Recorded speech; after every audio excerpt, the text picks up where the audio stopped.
Yeah, now we're good. I think I can make it. Rules. German precision, but with flexibility. Yeah. This video is brought to you by Nokian Tires, a leader in safety and sustainability. Maximize performance and efficiency with their made in USA all-season tires and their dedicated Hakkapeliitta EV winter line from the inventor of the winter tire. Learn more at nokiantire.com/EV. This video is also brought to you by Magna, forward for all.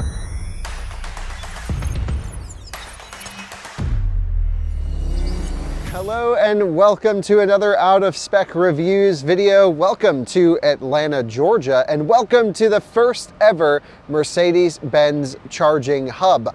Yeah, Mercedes is building out their own charging network, and guess what? We get to be the first ones to plug into it. So of course we're going to do that in this video. I'm going to take you on a full tour of their first charging hub here in Sandy Springs, Georgia at their headquarters, in the US headquarters, I should say. And of course we're going to charge some vehicles. So get ready for a nerdy episode. We are going into all things Mercedes-Benz charging.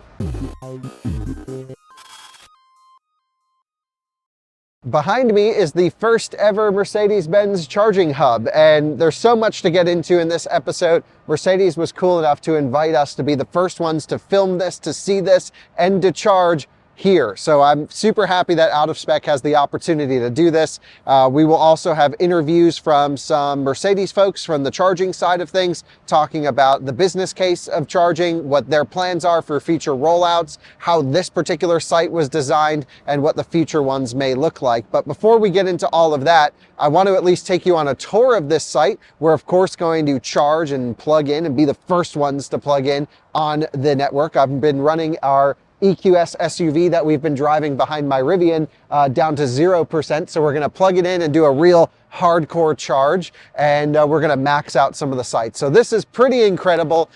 Certainly we've seen automakers get into the business of charging. I think we all are familiar with Tesla really leading the way with the supercharger network, seeing that forethought and vision 10 years ago to build out a network to support their vehicles. And well, we've started to see other automakers catch on. Most recently, we just filmed the opening of the Porsche charging lounge in Bingen. However, the interesting thing about that site was it was only for Porsche customers, and I'll leave that episode linked below as well. It was a really cool site, absolutely high quality, but you could only charge there if you had a Porsche. Mercedes' approach is a little bit different. They want to build charging lounges, yes, of course, for their customers, but also for every EV driver. And you'll notice my Rivian is actually parked here, and we'll be charging that in a moment on this network as well. So this is something I think totally different than we've ever seen before, an automaker supporting charging for all of their customers. Now, what does that mean for, well, we'll get into what it means. Let me take you around the site because I think you guys will find this amazing. We've all seen the renderings online of Mercedes-Benz charging lounges, and I think their signature is this canopy. Tons of lights, super high quality, really nice. Everyone wants a canopy while charging. Mercedes is out here to provide sort of a higher quality charging experience than we're used to in the back of Walmart parking lots with, getting rained on. They're like, no, we want them at premium locations, places that drivers want to go. And if we can't put them at a location where a driver wants to go, for example, this is their office building, no one wants to go in there, they will build themselves their own lounge, which this site has. So if you're in the Atlanta area, this site is open at the time of this recording, and you can come here and charge any electric vehicle. So I highly encourage our Atlanta-based viewers, come here, charge, experience it. It is completely open to the public. Mercedes customers do get some benefits and advantages, and we'll talk about that throughout the episode, but things like actually reserving a charging space, really interesting topic. I want to talk to you guys about that. I'm still not 100% sold on reservations. Mercedes themselves they're like, this is the future, this is the way. We'll discuss that through this video, of course. Mercedes customers also get free charging as of now on this particular site and all of the future charging hubs to come globally. This is the first one around the world. So there are already some under construction in Germany. There's more coming in the US at Buc-ee's, at other shopping centers and things like that. What is it called, Francie? Simon? I've never heard of it. I guess it's a mall. I don't know. Anyway, more to come, and we'll be filming them as they come. But here what we have are, let's just count the number of plugs. 1, 2, 3, 4, 5, 6, 7, 8. charging ports, and it takes up quite a bit of space, but Mercedes really spent a lot of time thinking about, okay, they build big cars. EQS SUV is huge. They have the e-Sprinter, so they have an actual pull-through site over here on the right where my Rivian is for trailering, and also for their e-Sprinter offerings, and I believe that's going to be at all of their charging hubs, some sort of pull-through component. They have trash cans here, and of course their lounge. So let's start, of course, with, I guess, continuing on the site tour. Then I want to talk to you about hardware. We're going to meet some of the folks who are involved with this project. It's going to be a long video, but what out of spec video isn't? And again, we're here a couple days ahead of the launch in Atlanta, and they turned this whole thing on so we could play around with it.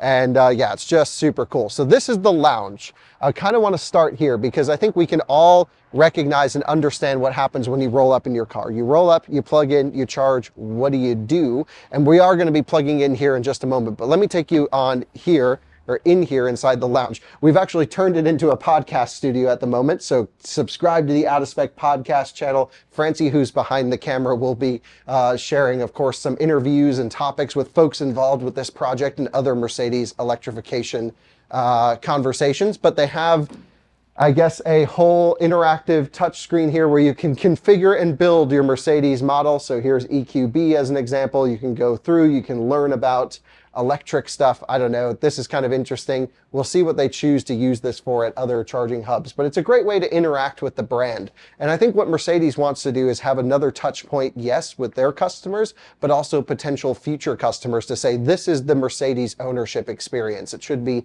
high quality, seamless, and super nice. And that's what we have here. We have vending machines that are coffee, cappuccino, we have Gatorades, we have other snacks, and you can pay with those all here just with Apple Pay. So you select them on the screen. I can say, boom, barbecue pop chips. I can throw it in the cart. I can check out, and we're good to go. In fact, I think I'll do that because we're here. We may as well. So let's throw that in there. Check out. And this says exit. Is that my exit? Oh, whoa. On it. Cool. Okay, so you can get chips, you can get coffee, you can get drinks, whatever you want, all right here. Yeah, nothing falls. Yes, it's handed to you. Very nice.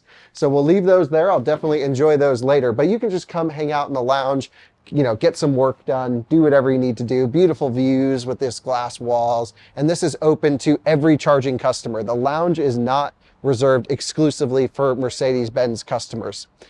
Continuing on with the site, again, this particular one in Sandy Springs is at Mercedes-Benz headquarters. So this is where, for the US headquarters, this is where, of course, the offices work out of. They have a bunch of level 2 charging here for their own vehicles, for press cars, for whatever they use, you know, need vehicles for. There's, you know, every project manager in general has a Mercedes product, and the parking garage is just full of electric Mercedes. It's great. But let's just run through some of the stuff. So we have our transformer here. I'll show you this in a bit. There's also restrooms over this way, which you just wave to open, and that unlocks the door. Let's take a look in the restroom. We do always have to do the restroom tour. Super nice, very Euro style toilet with the push buttons on the back. Nice sink, mirror that's backlit. Huge space in here. This is definitely a nice bathroom. I couldn't imagine needing anything more than this while I'm charging. Super great. And you can, of course, lock yourself in there. What'll be interesting to see is when they install this in more urban areas, how they lock this to just EV drivers, because again, right now, anyone in the public could just walk up and use the restrooms. It's probably not so much of an issue in this neighborhood, but I do like that whole wave to open. That is very neat. I want to talk to you about the hardware selection, because what Mercedes has done is they have partnered with ChargePoint. ChargePoint's been a longtime partner of Mercedes for years. I think maybe one of the first partnerships I can remember. And they've gone with the ChargePoint Express Plus hardware. Now, we have just started to see over the last year the Express Plus hardware start to get rolled out. And I would say it's still in its infancy. We're not sure of its long-term reliability or anything like this yet. However, ChargePoint is known in the EV charging space for providing really great hardware that just rips and works and does what it needs to do. So let's show you actually the charging hardware layout. This is something no one really is allowed to go into, but sneakily I've had my friend Sebastian, who's responsible for this site, let us in and open it up. So Yeah, also a viewer, so that's cool. Actually, a lot of the Mercedes folks are viewers. If you go wide view in here, it'll help a lot. So take a look at this. We just have rows and rows of these 200 kilowatt charge point power blocks. And we have visited the ChargePoint office before in California, and we've discussed some of the hardware that they're using. Inside of here, there are 40 kilowatt power modules, 5 of them, and they all can distribute power together. So what Mercedes has done is they've just turned this up to 12. They went full send. So for each one of those power dispensers, the power links, I guess they're called, there are 2 200 kilowatt cabinets hooked up. So they're 400 kilowatt chargers, which is crazy. So you could roll up with a Hummer EV, get 350 kilowatts, a Lucid get 350 kilowatts. Mercedes cars require 500 amps. It's a relatively low voltage car, 400 volt class of vehicle. Same with my Rivian, same with Tesla stuff. And, you know, the cables are limited to 500 amps. So you'll be able to get 200, 210 kilowatts out of those. And that would max out one of these power blocks. So you can, in the case of Mercedes cars, plug two Mercedes products into one dispenser, and each can get a maximum 200 kilowatts, which is great. So this is the maximum power charge point, allows 400 kilowatts per dispenser. They went full send and absolutely built up all of these things. I'm guessing there's some cell connection up there. I'm not really sure what that is, but I'm guessing that's some connectivity situation. Someone must be charging on these 2 units because I can feel the fans ripping on them. And then you just have some switchgear and power electronics down over this way. So really nice installation. I like it a lot. And, you know, nothing to complain about. When you're going to go, you know, again, with ChargePoint now offering their high power solution, well, you may as well just go full send and go with the 200 kilowatt paired solution, which is awesome. So the power levels are here. One thing that I've learned about this site is there are I guess I should say there's the 3 dispensers in the middle that serve 2 parking spaces, each with dedicated 500 amp output. The cables that they're using on these are the Phoenix contact cables that are branded ChargePoint, so they're the high power cables. Again, the site's not live yet, so it's okay. We parked all these here for photos and for video effect. But these are the cables that they're using. The cable management's great. You can see it pulls out like this. No complaints about the cable management on Express Plus. Only in some installations you pull them at weird angles. This doesn't work 100% perfectly, but it's okay. I love the Phoenix contact cables with this handle, with this release right here. These are 500 amp liquid cooled cables. They are not chilled to sub-ambient. We've already done a video, if you're curious more on the ChargePoint hardware itself, at ChargePoint, but this one has the extra cooling package on the back.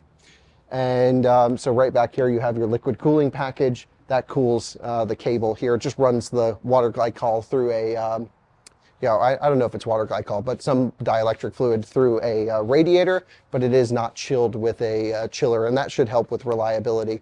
So each one of these can, again, output 500 amps simultaneously, up to 400 kilowatt power output per one dispenser. Again, fed from 2 chargers, 2 power blocks. And then the one here on the end, which is the ADA stall, this is the use last stall. It's not specifically marked as handicapped in this one, but it does say accessible EV charging use last. It's a little bit wider, a little bit easier to get into and move around. And yeah, so you just have your cable right here. This one is also a 400 kilowatt charger because it's actually paired with the dispenser that my Rivian is parked next to. So they have the, 2 200 kilowatt bricks feeding, both of those dispensers on the outside. They just only installed one cable because you can't charge more than one car in this particular site configuration. Of course, Mercedes builds great electric vehicles. We've tested them for many years now. And, I actually own a Mercedes-Benz electric vehicle that I don't think I've posted about on this channel yet, but stay tuned for a couple days because I will make an introduction to my new car. It's not what you're thinking. I don't think anyone's going to guess what it is. I guess I own my electric smart car though. That's pretty close. And, they're fantastic. The problem is you buy such a premium car. For example, this EQE AMG $100,000 car, you have a great ownership experience. Hopefully your purchasing experience is great. And then you go to charge it in the back of a Walmart and you're just like, this sucks. Why would you do this? Of course, most customers are charging at home, but I really think the need for a higher quality charging experience than what we've had in the public so far is absolutely necessary for their customers, but also for other customers as well. For Tesla drivers who want even nicer than a supercharger experience, having a canopy well lit with security features, cameras, monitoring, all of these things, absolutely paramount to have. So that's the tour of this particular site. We are going to meet with some experts throughout the way. But first, what I want to do is actually jump in our EQS, be the first to plug in, the first public people outside of Mercedes to plug in on the network. I'm going to show you how that works. It's all plug and charge. And then we're going to plug in the Rivian at the same time the EQS is going, because again, this stall and that one down there are paired up to, again, 400 kilowatts combined. And I want to run 400 kilowatts combined. I want to max out the connection and see what happens. Should be really fun, really looking forward to this. So let's go be the first ones ever to plug into the Mercedes-Benz charging network. All right, guys, well, we have rolled up in the EQS SUV and it is at 0%, 0 miles. Let me show you. I've drained it completely over here, and this is super cool. Come take a look in the bottom left corner right there. You'll see we are completely dead on this one. Now, plug and charge should be activated on the vehicle as well. So let's plug into the Mercedes charging network for the first time. We're the first ones ever to charge on this. This is kind of cool. We're the first to charge on the Rivian network and now the Mercedes network. So I'm super excited. And I think we were the first to charge on the Porsche network as well. So look at that. Let's keep the trend going. So I'm going to open the charging port on this side. This one, of course, CCS1. We're in the US and the car is, again, completely dead. Battery's preconditioned. And I'm not going to do anything except plug it in. So let's see what happens, how this works. We're in. Let's come around to this side so we can see the screen on the charger. This is actually also the first time I've done a plug-in charge on a charge point unit. So connecting to EV, they have an outline of a Nissan Leaf there. How about that? And plug-in charge authorizing. That was fast. Contactors are going. And it's going through communications. Waiting for EV. This one says A. So this must be, I guess, A, and then the other dispenser would be B. There we go. It's good. It says 1 hour. I have the car set to 100% state of charge, maximum 13 kilowatts, and it's going. So yeah, here we go. 20, 30. It's going to spin up all the power modules. They're 40 kilowatts each, and it's just going to rip up. And we've done plenty of charge testing on EQS models. They are just about 60 minutes, 0 to 100%. Let's go back inside the car. You guys hop here in the driver's side. I just want to show you some of the display stuff over here. And super cool. So we have, whoa, look at this, 70 kilowatts coming up, few fast chargings within range. They don't know who's driving this car.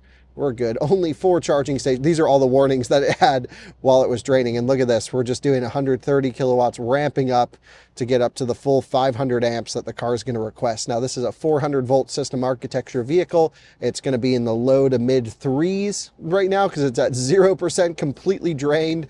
And you can see here 170, 175 kilowatts. That's the maximum that the car can take. It will ramp itself up to about 200 kilowatts as we get up to 10%. But of course, that'll be different for every vehicle. Awesome. That was easy. We just rolled up, plugged in, and charged. And we're the first to ever do it in the world on the Mercedes charging network right there. And we're already up to 186, 187 kilowatts. Hell yeah. That was easy, seamless. I can feel the sigh of the relief from the Mercedes people outside of the frame that it just worked. And there we go. First ever to plug into the Mercedes-Benz charging network, and I'm sure many more cars to come in the near future. If you take a look this way, I have plugged in the EQS and it's completely dead. I'm going to actually take the Rivian now and plug it into the paired stall.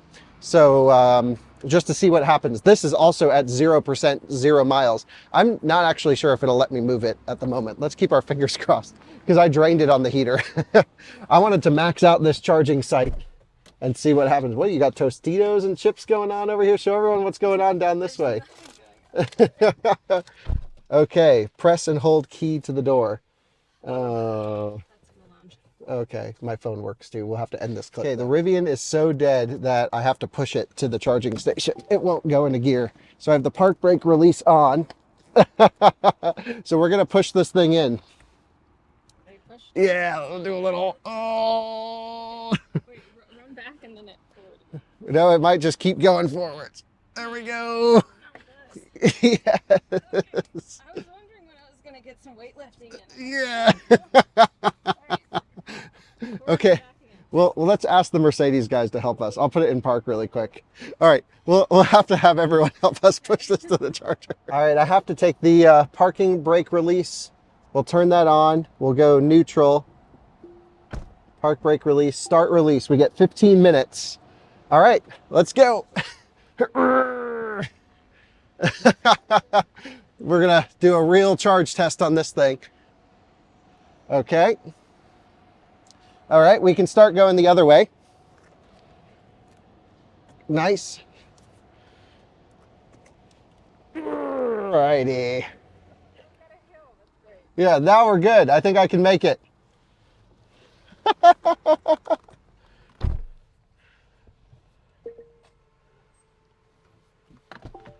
Okay, we have arrived. That's unlimited range in the Rivian. There you go. Thank you for that one. You're welcome. So now I imagine what I'm going to do is plug it in, and I have to tap my ChargePoint card, which is on my phone. So we'll end this clip really quick. I'm going to tap my card, and we'll see what happens when you plug in a completely dead Rivian. I have just tapped my ChargePoint card as normal whenever you get to a normal ChargePoint station. Thankfully, the 12 volt still has power in the truck, and we got to it just in time. If the 12 volt died, that would have been a whole pain in the butt. So I kind of let it sit on the heater a little bit too long there. First time I've ever drained this thing, and we are juicing. So what's interesting about this setup is the EQS all the way on the end over there, the one we plugged in at 0 as well, and this are on the same paired 2-cabinet situation. Now what I'm really curious about is, will the vehicles get the full 500 amps? Now the Rivian's completely dead, so it's going to have to come off bottom pack voltage here a little bit before it accepts full power. But if we pull up the internal screen on this one, so let's go, ride. I'll hide the code. Whoops. Code in, there we go. Let's pull up the maximum available current. It shows 200 amps right now, but as the truck starts requesting more, it might go up to 500. So what I want to know is, can it do, 2 cars at 500 amps maxed out? Because that would be the same indication of one of these posts here in the center doing 500 amps per port, which would be, on a Mercedes product, 200 kilowatts each, and that would equal the 400 kilowatt dispenser right here. So we'll let this fuel up a little bit more, and then we have plugged in the EQS. Of course, it's been ripping as we were pushing the Rivian over, and we are doing 204 kilowatts, absolutely sending it. So plugging in the Rivian to the shared post does not seem to have affected this charging performance. I'm actually probably going to end the charging here on this one right now, but I do want to check the Rivian first before I do that, because I also want to show you the reservation system. We'll go out. This is a little bit chaotic, a little hectic, a little fun, typical out of spec way to test chargers, right? You just got to drain stuff. This EQE AMG charging, you can hear the cable cooling ripping. So we're just about to stop charging on the EQS. I want to notice and just check, double check to see if the 400 amp limitation goes away on this one. I think it's important that they do 500 each. Oh no, this is showing 500 amps and they haven't even stopped the other EQS yet. So we're good. I just wanted to double check that. So I'm going to let this charge up because I want to do some more charge testing. I'll probably set this one to go to a maximum of 50%. That's the lowest I can stop it at. And then I'll go out and drain it later on. But we'll charge this up to 50%. And yeah, wow, that's cool. Love the pull through. This is such a good idea. It's good for e-Sprinter, good for towing, really good for everything. And you have a ton of room front and back here to plug in big vehicles. This is sick. So let's go talk about reservations in the EQS SUV. See how that goes. Well, you joined me and Heiko out in an EQS SUV, and we're going to show what charger reservations is all about. So first, what I want to show is how it works, and then on the way over to the charger, Heiko, I think it'd be really great to chat about why implement this, how does it work, and I guess some of the thought process behind reservations, which I know a lot of our viewers have some preconceived thoughts on this one. So it'll be great to chat with you about all this. Let's talk about it. Yeah. Great. Okay. So let's start by pretending we're here. We are looking for a charger, right? So I'm just going to push the menu here, and it's going to spit out the options. I'm going to say I just want the fast chargers, 150 kilowatts or faster. And here's our Mercedes-Benz charging station. Just going to start the navigation. Great, and it shows 7 of 8 available. 7 of 8 available. We have one car plugged in right now. That's the Rivian, I guess, would be the one that's plugged in. And Yeah. then it shows 400 kilowatts maximum, but the car can only take 205, 210. So Correct. there's a lot more over capacity, I guess, is the way that you could look at it. Or do you think it would have been better to label it as 200 kilowatts? Well, 400 is what the station can do if we are inviting drivers of other brands to join us as well, and obviously a few of those already have 800 volt and can charge it 350 kilowatts or so. Yeah. So good to label it this way. I agree with that one. So what happens once we navigate to it? So at this point I put in the charger itself as the final destination. Obviously the same thing would work if I were to navigate to a destination far away from here, and the navigation with electric intelligence would decide that this is the perfect charger for us to stop. It would automatically put in a stop at that charger and make the reservation itself. Customer doesn't have to do anything. Yeah, Mercedes route planning is amazing, by the way. I mean, it's just dead on accurate. It makes all the difference. And you can say how low you want to get to the charger versus your destination. No one realizes how good the route planning is in these vehicles. I mean, especially for customers who are switching into electric cars for the first time, making it as easy and convenient and seamless as possible. This is one of the things where we can do a lot with just intelligent routing, right? And really take the planning off. One of our dealers here actually said, Heiko, charging should not feel like an adventure. Right. And there is truth to that. Make it easy, right? And make it smart. So the reservation feature works automatically. I don't have to do anything else, right? At this point, when we get going, at some point we'll get a pop-up. And we're 2.5 miles away from the charger. So when does the car, how does the car send a reservation request? What are the parameters that it needs to be in? So it'll send the reservation when the navigation system determines we're about 15 minutes away. Okay. Right? 15 minutes, that's how long the reservation will be held for the customer. There is a 10-minute buffer. So if the customer decides we need to go for a quick stop somewhere, grab a snack or so, it's not going to release the reservation right away. But 15 minutes in advance is when the system makes the reservation. And then we'll see when we get to the charger what happens. So a total maximum 25-minute reservation. Correct. And at the charging station, what is going on right now? Right now, one of the chargers that is reservable switched from a green light showing it's available for charging to an orange light. That's true for the LED indicator on the charger itself as well as on the pillars that we'll see.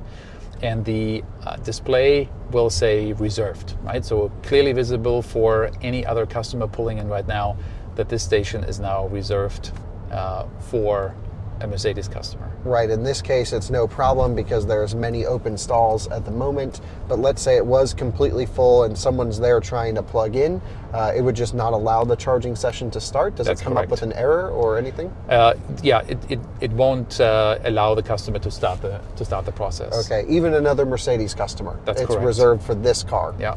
That's cool. I should say the reservation is only deployed when there is an actual charger available, right? So a reservation will not be done when all chargers are blocked. Right, that makes sense. Yeah. And so is there a queuing system that you can do, or because you're servicing multiple brands, is that possible? There is, that's a possibility. Obviously, reservation at this point is a privilege for Mercedes-Benz customers, right? The whole idea behind it is to take some of the, just to have peace of mind for the consumer knowing that the charger will be available, right? Now I have it entered as my destination, and when I get there, I want to make sure that the charger has been reserved for me and is not taken within the 15 minutes that I'm now driving. Obviously, the navigation system would know if now all of the chargers are occupied, it would route me to a different charger. But again, it just makes it even more convenient for the customer Makes approaching the sense. station. Very cool. And what happens if we get to the site? So we're obviously going, the charger in the car have already decided, okay, I want you at spot number 3 or whatever the number would be. It changes at random, right, as to which one it guides you to? Correct. What if we were to plug into a different one? Would it immediately release that reservation? Correct. It would immediately release it, and we can test it out later. You would see that light is switching from orange to green right away because it determines this particular vehicle is now charging at this station but at a different charger. And on the back end of things, what system is controlling the logic? Is it the car itself that's saying I'm now charging, or does the charger recognize that the car is there, or how do you have all this running in the background? It all runs in the back end. I can't tell you exactly how that works. I have to speak to our engineers about, our IT experts. Yeah. But it's been working pretty flawlessly. It seems like a pretty incredible vertical integration, considering that it's someone else's charging hardware. Yeah, a partner, of course, but you're dealing with public vehicles, different chargers, your own in-car system. How long do you think it took to design all of this and put this all together? I mean, we started pretty early on after this was one of the first features we decided we wanted to implement. Okay. So I'd say overall it took us about a year to develop this feature. Very cool. And now we're pulling into the Mercedes-Benz Charging Hub here. Love the old 300 SL on the side. Just a cool experience. But I want to show our viewers really quick. We can actually see which station it's even reserved for us here in the car. So if I come up here, it'll show charger 6, which if we look over here, you can see an orange light on that one. And it's just a little light. It's on the other side of this EQE AMG right there. So that's the spot that's reserved for us right now. In this case, it's actually the closest one available from the street. And on the pillar over here, Francie, if you just pan the camera back, you'll see that is also an orange light on that particular side. So we can see, okay, that's the spot for us. Okay. So come on over this way. This is what we're looking at here. It says reserved for the Mercedes Me driver. And I accidentally clicked on the the EQE's profile there. But all we have to do, because it is reserved, is grab the handle. You can see we're orange, and it will only allow this car to plug in. There we go. And it says waiting for the EV. It's going through its communication process right now. Our orange light has now gone to a blue light up here, indicating that we are pretty much approved to go. And we are going to start the charging process here in a second. So there we go. Contactors have clicked, power is being delivered, and we are charging. I think that is super cool. What I want to do actually is I want to reserve a spot with this car and then try and plug my Rivian into it and see what happens. Well, we should at least give it a go. Well, you guys may have noticed that this indication right here is actually orange on this charger, indicating that a Mercedes-Benz driver, Mercedes EQ driver, has reserved the station ahead of time. Now, I'm trying to be slimy in my Rivian and steal the spot from them. So if you come over here to the charger, it will show that it's reserved for the Mercedes Me driver. The EQE next to me is doing a top charge. And let's just plug in. Let's just see what happens if I try and snag someone's reservation. So it's on the EQE screen right here. I'll go back to our screen. It says it's connecting to EV. These lights here on the side, by the way, indicate your state of charge. So you can see that EQE is up there pretty high. So it actually indicates, even though it's reserved, that I can authenticate this charger. And I can just tap a credit card. So is it going to let me actually charge, even though it's reserved? Huh. Okay. So please make sure. Wait for the other car to show up. So you get 25-minute reservation maximum. It doesn't seem to be accepting this card. It says return plug. Okay. And so, but it doesn't say like why return a plug. All it said originally was Mercedes Me driver reserved, but I'm not sure a general customer would know. Like, of course, I'm at a Mercedes charging spot, and now it just says return plug. You're not able to charge in this case. So, interesting logic here. I think we should recommend maybe a different wording on all of this. Yeah, an error or something that says return your plug because someone who bought a nicer car than you is coming. Something like that. I don't know. But yeah, definitely this return plug for no indicated reason I don't think is the correct messaging. Scenario number 2 with reservations. I'm having fun playing around with all of these. This Mercedes driver has reserved this charger, the one we just tried to plug the Rivian into, but it wouldn't let us activate the session. Again, I still think some wording is needed to be changed here. The EQE just completed charging, so the cable cooling is shutting off.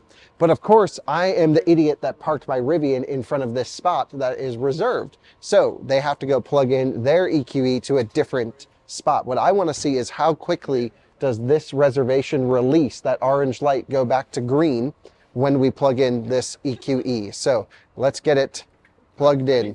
Yep, so this one's just an available spot. It's not pre-auth, pre-reserved or anything like that. So just a quick plug and charge. In we go, great. And so now that one's going. Let's run over this way, Francie, if you don't mind, and let's see how long it takes for this orange light to release, because again, that car is holding this charging spot. So it's communicating with the charger the EQE just went through. It just did plug and charge authentication, and instantly this went back to available. That worked really well. So that's pretty epic how fast that released and went. Now, the only thing I wish Mercedes would implement, or even more charging operators would implement, is some sort of site blockage detection, because of course my Rivian's here not plugged in. That is not an available stall in all practical sense, because you can't get a car to it. So maybe in the future it'd be cool to have some sort of vehicle detection, blocked stall detection, and implement that into this coloring system. Well, we've got on the full tour of the site now, and I'm with Andrew Cornelia. You're the CEO of Mercedes-Benz Charging. That's a cool job title. Well, it is a cool job title. It's a big focus, and my focus is here in North America, and we're looking at one of our first projects here in North America, which is exciting. Yeah, amazing. So this is your baby. This is site number one. It is. And so can you walk us through roughly high level, why even do this? Why does Mercedes need to provide high power charging? Yeah, I mean, look, Kyle, I think you can probably appreciate this better than anyone, but Mercedes is all in on electric. By 2030, we're going to be an EV first company. And by 2039, we'll be net carbon neutral. And I think you appreciate the fact that to get there, charging is the door that we need to walk through. Totally. And right now, the problem is both quantity and quality. And with Mercedes all in, and really with skin in the game, I mean, we need to solve this for our drivers, but really we need to solve this for the industry. We saw an opportunity to use our brand and to step up and help. So this is number one. This is not the first and the last. There will be many more, but this is our commitment to building the fastest, most premium, high quality network in North America, open to every driver day one, which is super important for us. That's the cool thing. We filmed with some other automakers, their charging hubs, which are proprietary to their brands. Yes. Of course, we're familiar, the walled garden of the supercharger network, that Porsche hub. You guys came in and said, let's let everyone charge here. Why that? What was the thought process on allowing this to be open to the public? Because this is a problem that we all need to solve together. And honestly, we have the privilege of having a legacy. We have over 130 years of a legacy, which for the very first time, we get to extend beyond the sale of our vehicles. So we see our brand and we see our company being able to set a new high watermark for charging, both in quality and experience for the driver. And that will move the whole industry forward, and that's good for everybody. Love it, super cool. Yeah. Let's talk about this site in general. The biggest takeaway for me is at a Mercedes site, you don't typically see Mercedes-Benz customers towing that often, at least in the US and Europe you do, but you have a pull-through site. Is this for e-Sprinter or for commercial vehicles, or what's the idea for this? So the intention is for e-Sprinters. I think, if you want to come through here with your Rivian, we'll obviously allow it, but this is for the bigger vehicle. And I think you can see also just the general stall for us. We are really looking at that experience, and it's not just about how you plug in the car, but it's what you do while you charge. We'll speak a little bit about the amenity building here in a minute, but even the stall length, even the stall width is part of that. Yeah, super cool. You also went, I don't know, so how much of what we're seeing here is going to come into future installations? Because you've gone crazy with this site. You have 400 kilowatt dispensers hooked up to two 200 kilowatt cabinets, or I guess blocks back there, going absolutely to level 12. Are you going to do that at every site? Well, I mean, part of what we're trying to build is quality and experience. And part of that experience is being ahead of the curve for the industry. So 400 kW will be at every single location that we install. And it's really to pull the industry forward in terms of what it means from speed, but also experience. And, I think better than anyone, no one wants to wait for an hour, 2 hours to charge. This is critical infrastructure. So being able to charge in about the time it takes to get a cup of coffee, which we actually have inside, hugely important, right?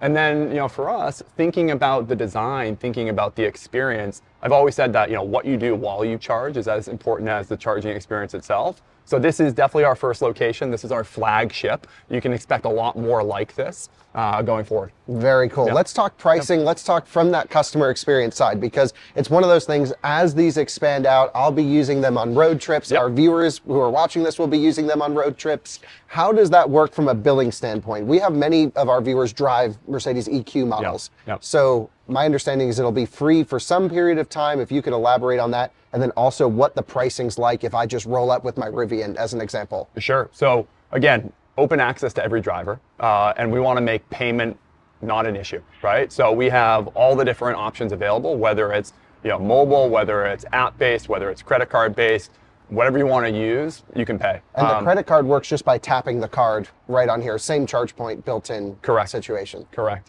And for us, on a pricing basis, for us, we are offering a premium service, and it's premium, but it's attainable. And that's what we really appreciate. So pricing will reflect that. But at the same time, pricing has to be commensurate to what's in the industry. So for us, it's about looking around what are the available options and making sure that we're pricing fairly. But at the same time, using pricing as a behavioral modification. So we were talking about idle fees just a minute ago. Yeah. And we don't want people sitting here, right? This is about a 15, 20, 25-minute charge at 400 kW. So we want people to come, charge, and continue on their way. And idle fees are a great way to help modify that behavior. Yeah, and you're just a couple cents higher than a rack rate at an Electrify America or EVgo or something like that. And you're getting a much better experience, at least if they're kind of like this. Sure. So for me, as someone on a road trip making videos, you get light, you have quick amenities, you don't have to run into a sketchy store or something. It's all right here. And that's worth an extra few cents, in my opinion. So I love that. It'll also sort of encourage your customers to come because you're providing, including charging with model year 24.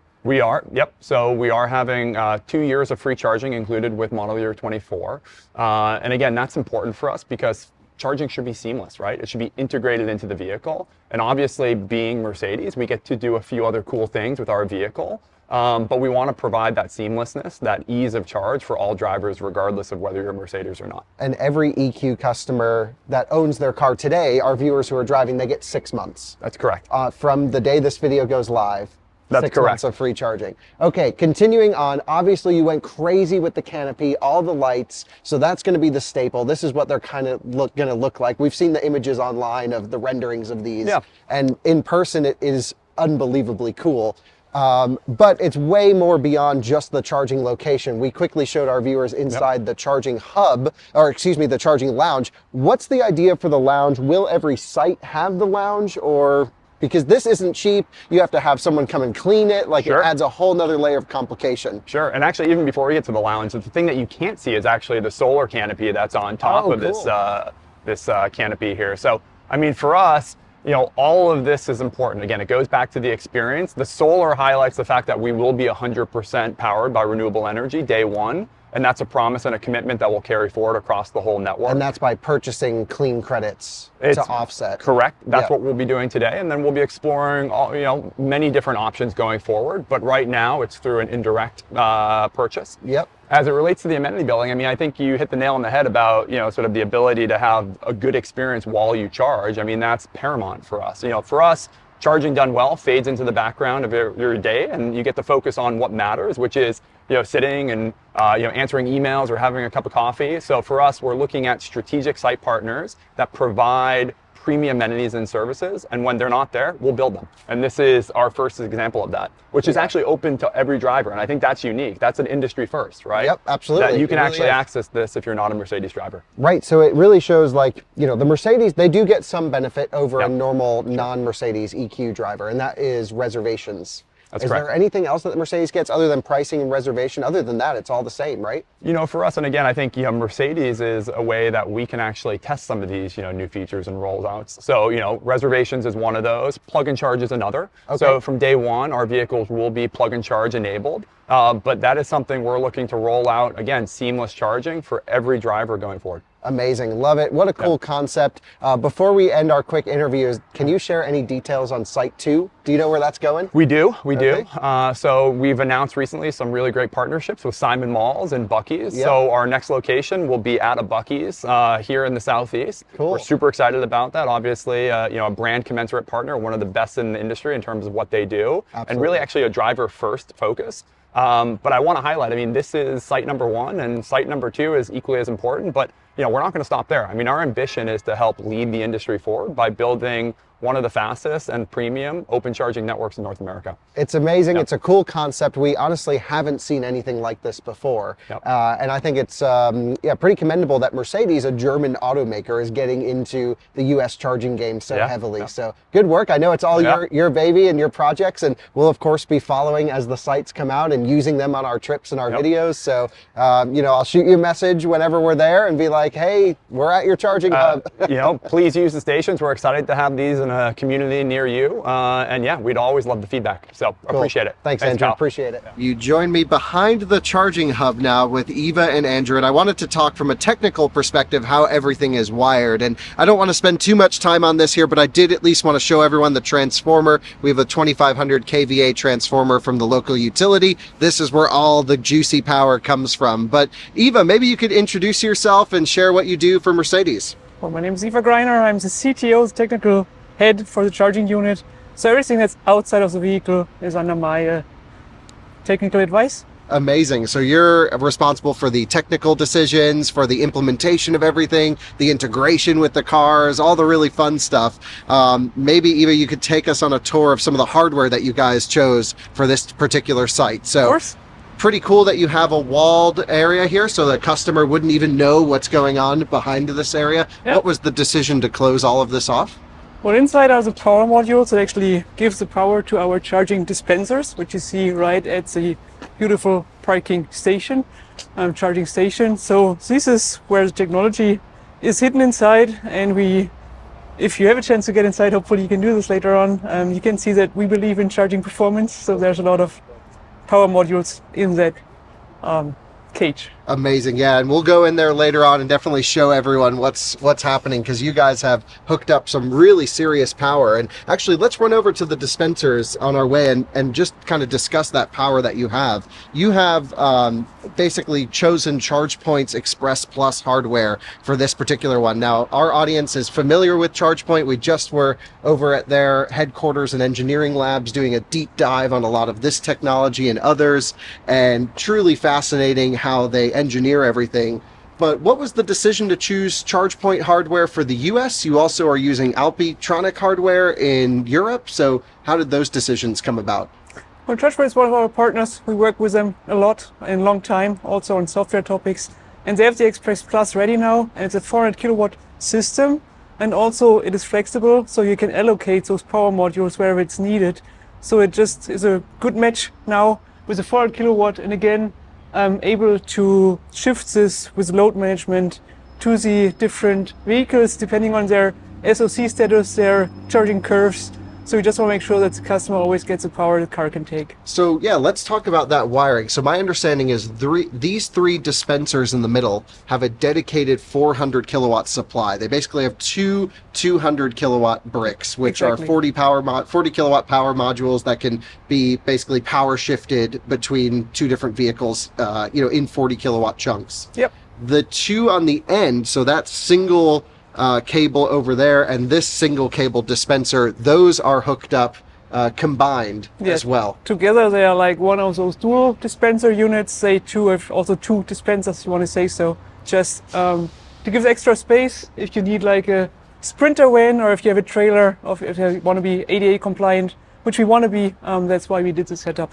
Yeah, makes a lot of sense. So right now with most Mercedes-Benz EQ models, you get 500 amp request from the car, which is the maximum that a single one of these cables can do. And so you can plug in two Mercedes-Benz models and have no derating. It's basically full power for all the cars that are on sale today from your offerings. But if I were to show up here with a Hummer EV and a Taycan as an example, the power blocks in the back will have to do some sort of power sharing between between the two vehicles dynamically based off of state of charge. And that logic, did you have a say in that logic, or did that all come from ChargePoint, or how did that all work? Well, we did discuss it obviously. For now we have a setup and we will build, measure, learn, as we say. So we wait for your feedback and we can influence the algorithm, obviously. Also, we are thinking about some fun stuff you can do with it, but maybe we can do that next time when you come. Okay, very cool. Yeah, obviously it's day one, so let's just make sure it works first. But I'm noticing some other things here. Maybe Andrew, you can talk a little bit about the lighting, because of course there's lighting built into the chargers. We're all familiar with that, but I've noticed these lights here on the side of these posts. What's going on here, sir?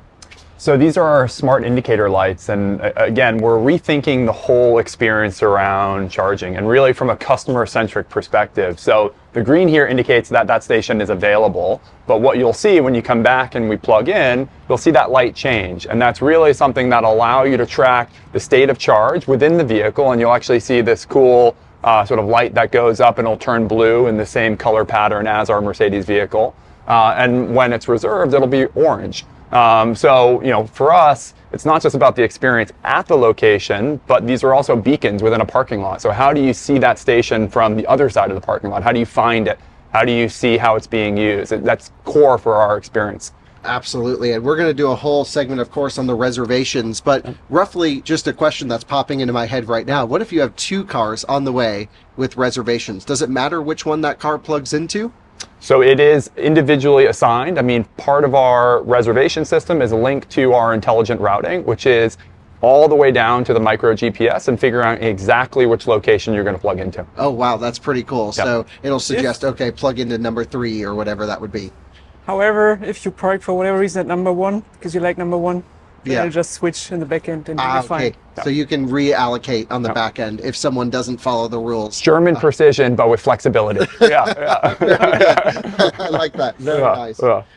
So in terms of how everything is run, you have solar on the roof of this particular site. Do you know what the peak kilowatt solar you have up here is?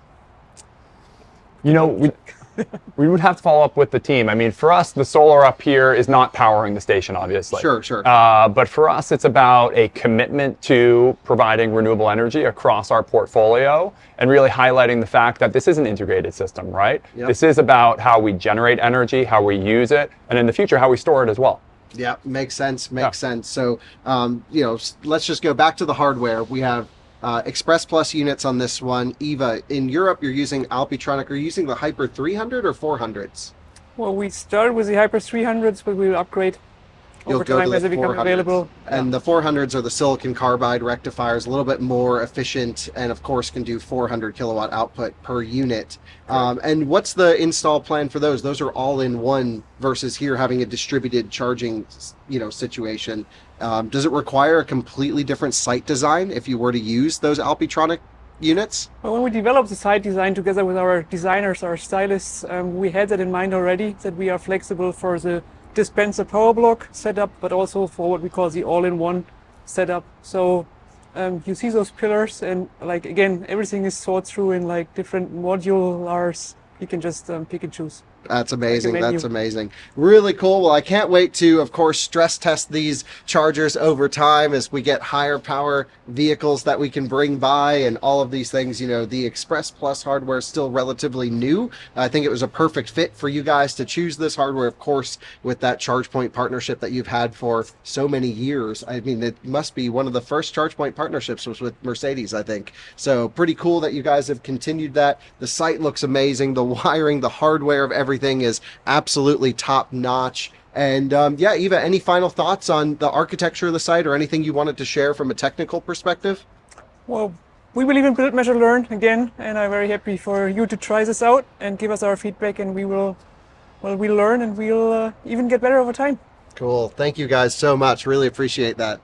Well, you guys join me in the lounge now with Andrew. What is going on in here, sir? This is super cool. This is unique, right? I mean, we've got our vending machines, we've got our coffee machine, we've obviously got some places to sit here, Wi-Fi connected, always nice to have a little bit of, you know, plant as well. But, you know, look, Kyle, this is really what you do while you charge. And for us, again, charging done well fades into the background, and you get to sit and answer your emails. You get to sit and have a cup of coffee. So for us, when this isn't available with our amenity partners, we'll build it. So this is our first of its kind, and this amenity building in particular is open to all drivers, just like our station is. Going forward, you'll see more of these, but you'll also see our retail integrated strategy. Simon Malls and Buc-ee's are great examples of that. Totally agree. In areas where we need charging, not just where existing buildings are, we have to put them in the middle of corridors that don't necessarily have buildings or businesses that could support a premium charging experience. So being able to build an unmanned place like this is super amazing. It's part of our network strategy, which is we're not building a broad coverage network. We don't want to just put dots on a map. Yes, back in the day that was helpful. It gave people confidence to buy an electric vehicle, even if they didn't use them, even if they didn't use those charging stations. But today, it's all about value-based, right? We got to be where drivers are today and where they're going tomorrow and provide those amenities and services that you want while you charge. Totally. So I have to ask, all of this, everything we're looking at here, super premium, super nice. The site looks incredible. This can't be cheap. It's not, is the simple answer, but I think what you're getting at is, how do we make money doing this? Because this is not a not-for-profit. For us, and maybe even actually stepping back, back in the day, charging was a means to an end, right? It was a loss leader to sell cars. And like I said, it didn't even actually matter if you used the charging. It was having the confidence that charging would be available if you made that long-distance trip. And Kyle, you've been following the industry for a while. Fast forward, there are more vehicles on the road. And new business models have emerged, and we've thought about consumer offerings differently, energy programs differently. We've thought about advertising and retail partnerships especially. And for us, we're in a new era of charging, and we get to combine all of that. We get to think about this strategically, existentially. How do we move Mercedes forward? How do we sell cars? How do we make money off of a growing base of vehicles on the road? But more importantly, how do we set a new standard for quality and experience? And that's what you're looking at here, and that's our commitment. Totally. So, ultimately your main income is going to be from people charging. That's where it's not going to be selling snacks. That's just to cover the cost of whatever the vending machines are. But you're charging 50 cents a kilowatt hour. That's right. Rate. Yep. Do you expect to have different pricing programs into the future, or are you going to change that price around as you expand, or is it just always 50 cents a kilowatt hour? I like to think about what we're doing here similar to how the vehicles operate, which is we have our E-Class, we have our S-Class, and we have our Maybach. And we will think about this similarly, which is how do we provide different experiences at different classes across different experiences, and we'll get to play with that. This is our first site. We're going to build a lot more to come, and these are the things that will continue to evolve as the network grows. Very cool. And I think our audience totally respects that and understands that, at the end of the day, Mercedes is providing charging, for your customers, but also because you saw a need in the market for a high, great experience charging network, if you will. Even though, like you said, you're not building dots on a map, you are going to be putting on a lot of these. We've committed $1 billion to our phase one, and really this is about building out a national network. But really importantly, it's where drivers are today and where they're going tomorrow. This has to be thought of as critical infrastructure to support the coming wave of vehicles. Totally. So utilization helps with the financial side of a particular location. So the more people that come here and charge and pay for charging can reduce the demand charge, as an example, and you can just rock it along. That's right. You're encouraging our viewers to use the network as much as possible. We have a couple cars plugged in right now. We want to see a lot more, right? We want to provide charging to all drivers, and we have to be in communities near EV drivers today, tomorrow, and into the future. Amazing. Love it. And we'll follow this story as it continues. But thanks for a little bit of insight into the viability of DC charging. In your impression, it can be a profitable business. It has to be a profitable business, right? It has to be a sustainable, long-term business. And the last thing I'll say, Kyle, is, we think about this too myopically, right? Time now is a small percentage of EV fleets. We're going to a world where 100% of the cars on the road will be electric. This has to work, and we're building the early day seeds of what will grow into something special. Amazing. Love to hear it. It gets everyone, I think, a little bit more excited about the future when we think, okay, this can all actually work. And it is working because it's right here and right now. It's pretty amazing. So thank you for the insight on that. Yeah, thanks, Kyle.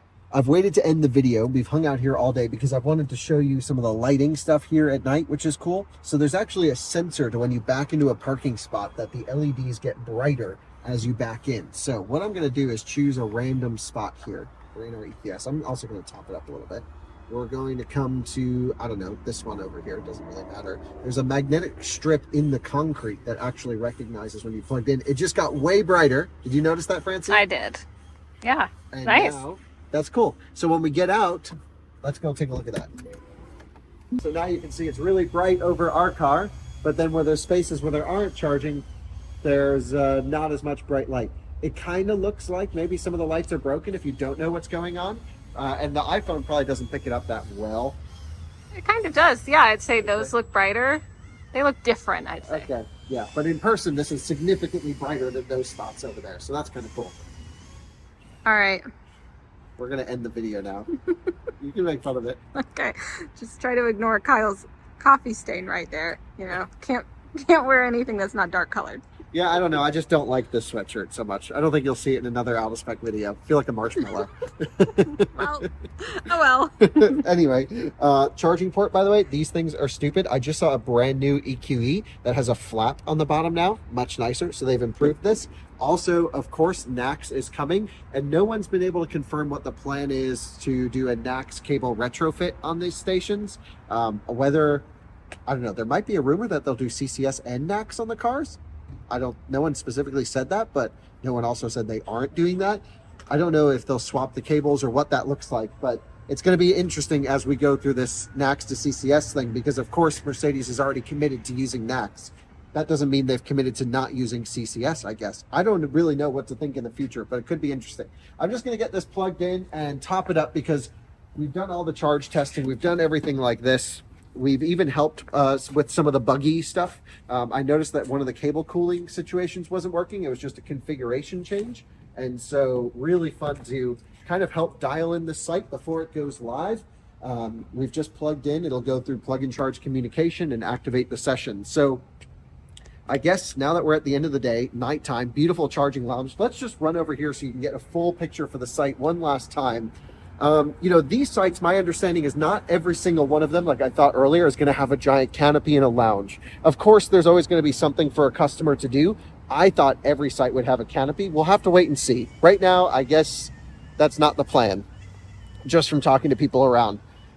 Francie, what's your opinion? Should every Mercedes charging hub have a canopy? Yes. I think that canopies are a clear value add. If you're going to be making a premium site, it's nice. I don't think they necessarily have to have solar, but that is probably part of the expense as well. But it's also really great at, they said they're putting it back into the grid. They're not necessarily powering anything on site, so whatever, but solar power generation, I think that's great. Yeah, I think it's nice to have the canopy, and if you're going to compete with other kind of CPOs that are putting canopies on their sites, why not? But if that's a huge factor in putting up a site, then no. Either way, we know this site is here. It's publicly accessible. It's insane. I think we're definitely going to be following the build out closely as they expand the Mercedes-Benz charging network to a global reach. There's one in Mannheim going in soon in Germany, so definitely want to be checking that one out as well. But overall, can't thank Mercedes enough for giving Out of Spec the opportunity to be the first to film this, to be the first to plug in, and to have the opportunity to cover the rollout going forwards. I'm excited to see the use of Alpitronics in the future mixed in with ChargePoint Express Plus. We'll see how that all works out. I'm not sure what the hardware rollout plans are. I do know Alpitronic is what they're using in Europe. And it sounds like once they get UL cert in the US, maybe we'll start to see that as well. It's all just rumors at this point, but there's so much to happen between now and then. The first site is done. It's live as of this video going live. This site is turned on for the public, and I absolutely love it. What a cool time in Atlanta. Thanks Mercedes for having us out to film the first charging lounge. I hope you guys enjoyed this long, nerdy, in-depth video. We love to showcase new charging networks this way. I know a few of you are interested in this. It doesn't have mass appeal, but this is the stuff I love. So thanks for watching. See you on another one soon. Bye-bye.